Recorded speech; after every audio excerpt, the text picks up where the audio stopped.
welcome to Caleb's Trains. In today's video, we're going to be reviewing the brand new Lionel Legacy J3 Dreyfuss Hudson. Right here. This model is beautiful. It's definitely the most beautiful locomotive in our collection. I love it. I think it's amazing. Lionel did a great job on this locomotive. So there's been a lot of back and forth talk about this locomotive, like the color on it on the internet. So later in the video, we're gonna look into that and see my opinion about this locomotive. So make sure you smash the like button, smash the subscribe button, smash the notification bell so you don't miss any of our awesome videos. And our next video is going to be our review of the Lionel Legacy Decapod Frisco 1630. So make sure you stick around for that. Make sure to share this video with others so you can keep our channel growing. And lastly, make sure to check us out on Instagram right here at Caleb's_trains. And now let's get on with this review. Happy railroading.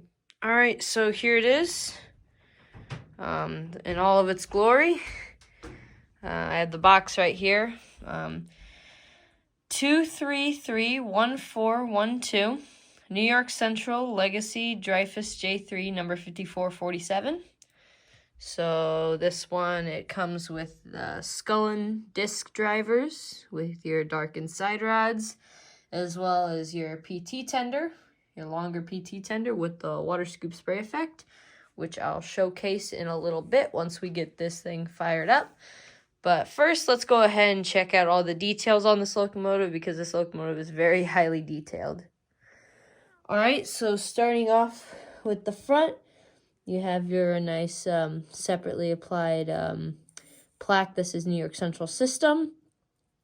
As well as below, you have your dummy coupler, which if you just go behind the pilot and stick something through there, it pushes it up like that.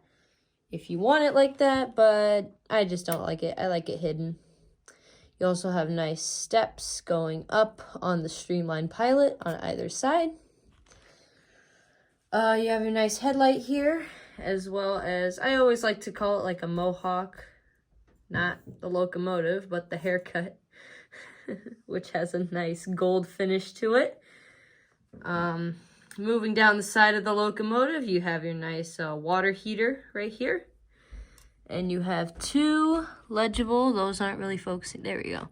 Your two legible plates. The top one is the Superheater Company plate, and the bottom one is the Billeters plate, the American Locomotive Company. You have a lot of nice piping coming from probably the water heater, going down the boiler. You also have all this complex piping right here, which has red hand-painted valves. It's very nice. Moving down, here you see some of the trimming of the shrouding to reveal some pumps behind there. Now here's your cylinder and your drive gear. You have some nice hand-painted valves. Drive gear looks very nice, very detailed. Moving down the locomotive, now we're by the cab and the firebox. So this is more of the trimming. There usually is like some streamlining that like covers up the firebox, but later in these Dreyfuss Hudsons in their careers, when they were streamlined, this got trimmed off because it was just so hard to access, like taking all the paneling off. So it got to a point where they just took it all off. And that was also around the point when they got their PT tenders. So that's why this model has that. Although the firebox is very nicely detailed with the ash pan and a lot of other piping details under there, as well as your truck. The truck is very nicely detailed. Moving up a little bit, you see your separately applied handrail going all the way to the cab. And in the cab, I'll show a better view of it, but you have your 2 hand-painted figures as well as the crisp 5447 number below the cab. Moving up on top of the locomotive, you have some nice vent details right here, as well as you have here your smokestack. And for the smoke effects, you just pour smoke down the smokestack, and it supplies for the smokestack as well as the whistle. So you don't need to pour it down the whistle as well, as your standard legacy locomotives. You also have some nice molded in paneling detail. Right here is your steam dome. Right there is your pop-off valves with your hand-painted valve there too. And then here's your whistle. And the cool thing about this, sorry, that shadow. The cool thing about this whistle is that the hole that the steam comes out of is right below where this whistle is. So the steam comes out from each side like a real whistle. It doesn't have like a little thing next to it that it comes out of. It comes out of like the whistle in like a U shape, I guess you could say. So that's very cool. Some other locomotives have that, like the Berkshire, the Lionel Berkshires, but still very cool.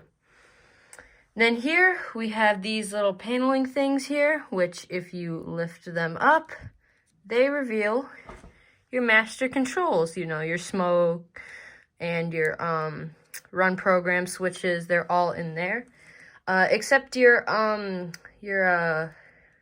water scoop spray effect smoke, which I will get to later where that is. So very clever of Lionel to put this there. That is very cool. Then on the top of the cab, you have these 3 vents, which they don't open, but still very cool. They fooled me. I thought they opened, so very nice detail there. And now let's go ahead and check out the inside of the cab. All right, so I got a flashlight since it's quite dark in the cab. But you see all your hand-painted valves in there, as well as some separately applied details by the firebox door and the entire cab, really. So that's very nice. The firebox, it glows red when the locomotive is on, like a real firebox, which is very cool. And another cool thing that this locomotive has is got a drop plate, so it like sits from the engine to the tender, so that the fireman can get to the tender to scoop out the coal, which is very nice. Not every locomotive has this, so that's a very cool feature.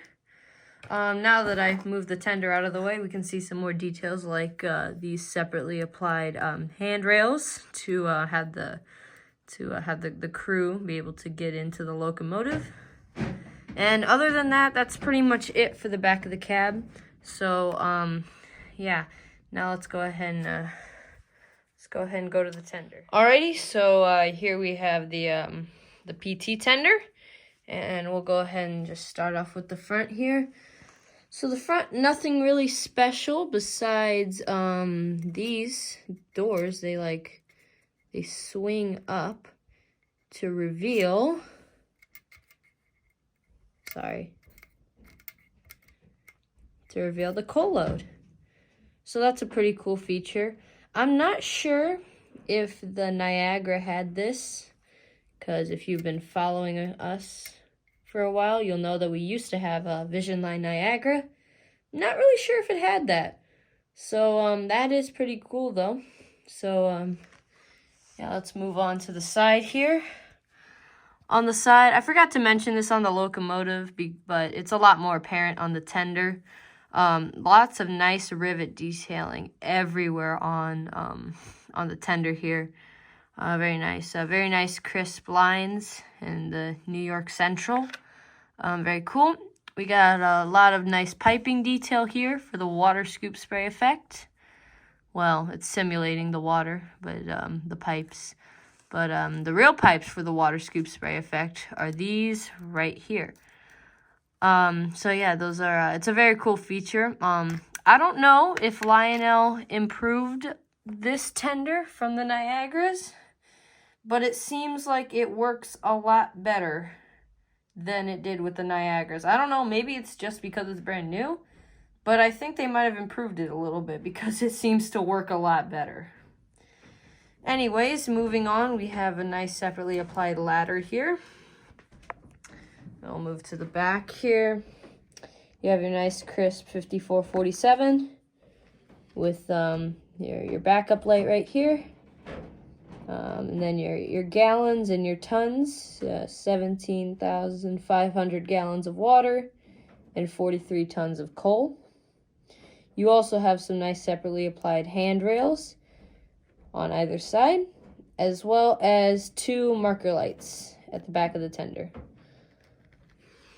Moving up on the little deck, the water deck, here you have a nice little toolbox right here. And this right here, this hatch, this is actually, I can't get it with my little stick, I have to get it with my fingers. This is actually where your water scoop spray effect on and off is. It's in here. It's not in that little compartment in the locomotive. It's right here. So that's pretty cool. Makes sense since that's the tender's feature, not the locomotives. So right here you have a nice separately applied ladder going up to your coal load, which, by the way, this coal load is huge. It is so big. This is all real coal, so I mean it looks really realistic. It's very nice. And one more thing I forgot to mention when we were on the front is very similar to the Niagara. How you load your smoke for the water scoop spray effect. You just, there's like right here in this like toolbox thing, there's another one on the other side, but there's like a little slit for like a flat blade, or this in my case, to go in, and you just pop it out. And it's much easier than it was with the Niagara. Because the thing is with the Niagara is you would try and do that and you'd be like trying and trying so hard. And then when you finally got it, it'd fling like 100 yards this way. But this one, it's much smoother. And I think that's why I really think that Lionel's improved it since the Niagaras. But basically there's just a little hole there and you just pour your smoke fluid down there. And I would recommend having like an empty bottle to like blow the smoke further into the system. But you don't have to, but I just feel like it helps. And then basically you just you set that back in there and then you wait and listen for the click. There it is. And there you go. You've loaded your smoke into your tender. So yeah, that's pretty much the tender. Very nicely detailed. So let's go ahead and hear some of the sounds on this locomotive. And by the way, this locomotive has 2 speakers in the tender, so it's very, very loud, and I think that's really cool. But I'm going to turn it down for the video so that you can hear me talking as well. So, but when we do the run session, it'll be all the way up. So, yeah, let's go ahead and hear the sounds on this thing. Alrighty, so, now I got power to the track, and now we're going to go ahead and start off with the extended startup. So yeah, I think Lionel recently changed it, and it sounds like much cooler. There's a lot more dialogue, something about like the continuity tests, and it's like really cool. So let's go ahead and hear that right now. Train on brakeman. We're showing 90 pounds on the rear of the train. Take out 20 for initial terminal brake test. That's a Roger. 20-pound reduction given. Checking for leakage, over. Roger, showing 20 pounds. Welcome to the train. Brakeman out. Okay, so there's 2 different ones. One of them's about like the continuity test, and that one there you just heard. It's very cool. So it's I think the smoke's already on. So that'll be going right now. So yeah, very cool. Oh, there it goes. Yeah, so I guess we can go ahead and start off with the whistle. My favorite whistle is number 2. Tell me what you guys think. But here, let's go ahead and go with the whistle.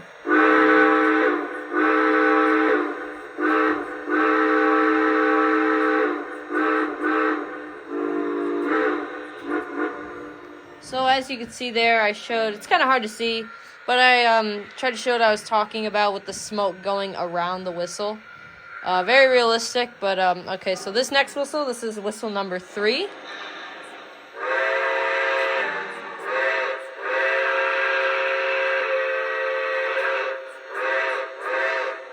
So that whistle, that's the Niagara's whistle from back in 2018.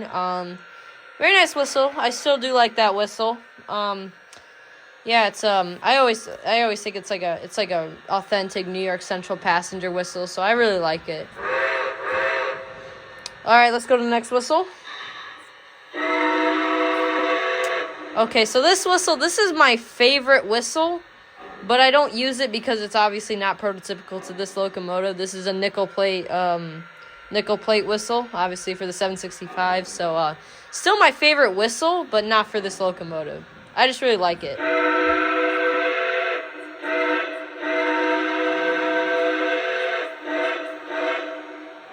All right, next whistle.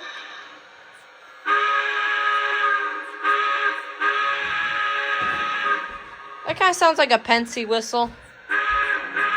I actually really like that whistle. That's pretty cool. Okay, so this is the default whistle. I don't know. I just don't really like it. I like the second one, like I said, but here it is.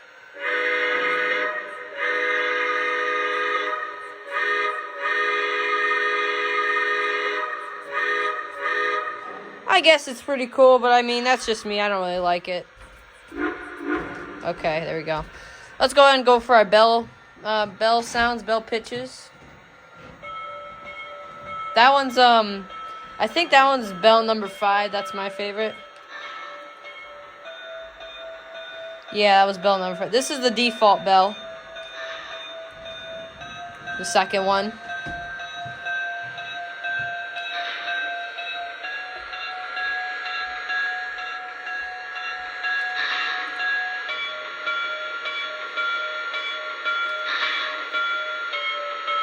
Yeah, that's my favorite. It just sounds deeper and it just sounds meaner. Let's go ahead and have a little sampling of some crew talk. Dispatcher, I made up. Can I depart? Over. Please hold. Getting your route line now. Out. The coal's full. Out. Better tense that fire while we're waiting. It's gonna be a hard pull ahead. Switchless says we've got 1 off and 3 on at the head end.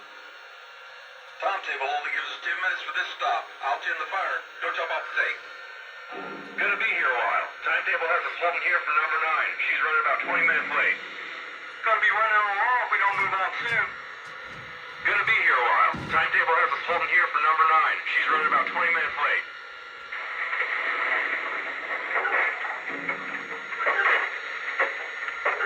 Ash pans are empty.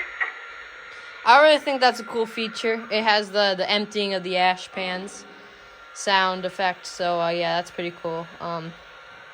Anyways, I guess the last feature I can show is the water scoop spray effect. So I'll just show it here real quick on our little stretch of track here. So yeah, let's go ahead and go.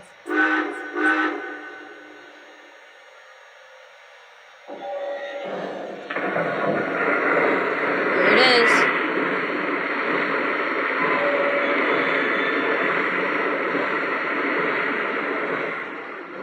That is smoky. Oh my lord.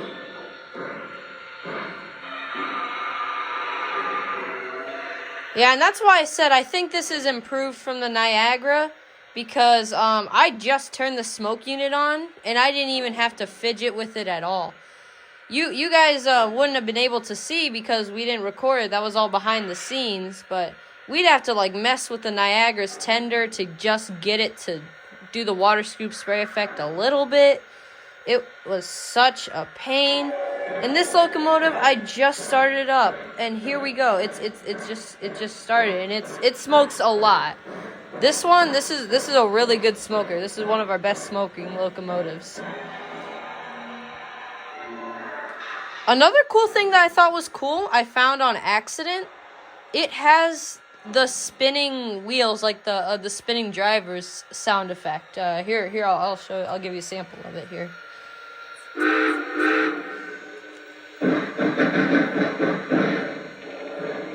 like the spinning drivers when it's like pulling a lot. That's really cool.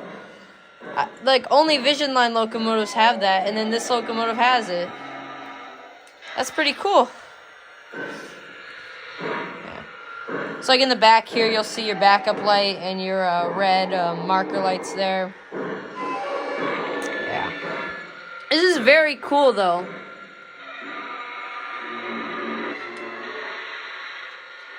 So, yeah, I guess that's the review for this locomotive. Let's go ahead and do a quick run session with it. And I'll see you guys in the next video. Thanks for watching. Bye. Happy railroading. And before we get it going, I just wanted to address this. I said it in the intro, and I kind of forgot to talk about it, so here it is now. There's been a lot of talk about the color on this locomotive as well as the passenger cars, but yeah, that it's too light apparently. I think it's fine. I really like it actually. I think it looks great. It's a great model. All the details show up really nicely on it. So I mean, not really sure why people were complaining about it, because I kind of got a little scared that they, like, messed it up. But I don't really think they did. I actually think it's really nice. Looks great. The model's great, like I said earlier. Yeah, so, just wanted to address that real quick. Yeah, but, so let's go ahead and, get it running. Thanks for watching. Happy railroading. Train 1 brake line. Let's get an application for continuity test. Good application. Okay, to release. Train 1 brake line. We have good set, good release, good continuity on timetable train number 1. Over.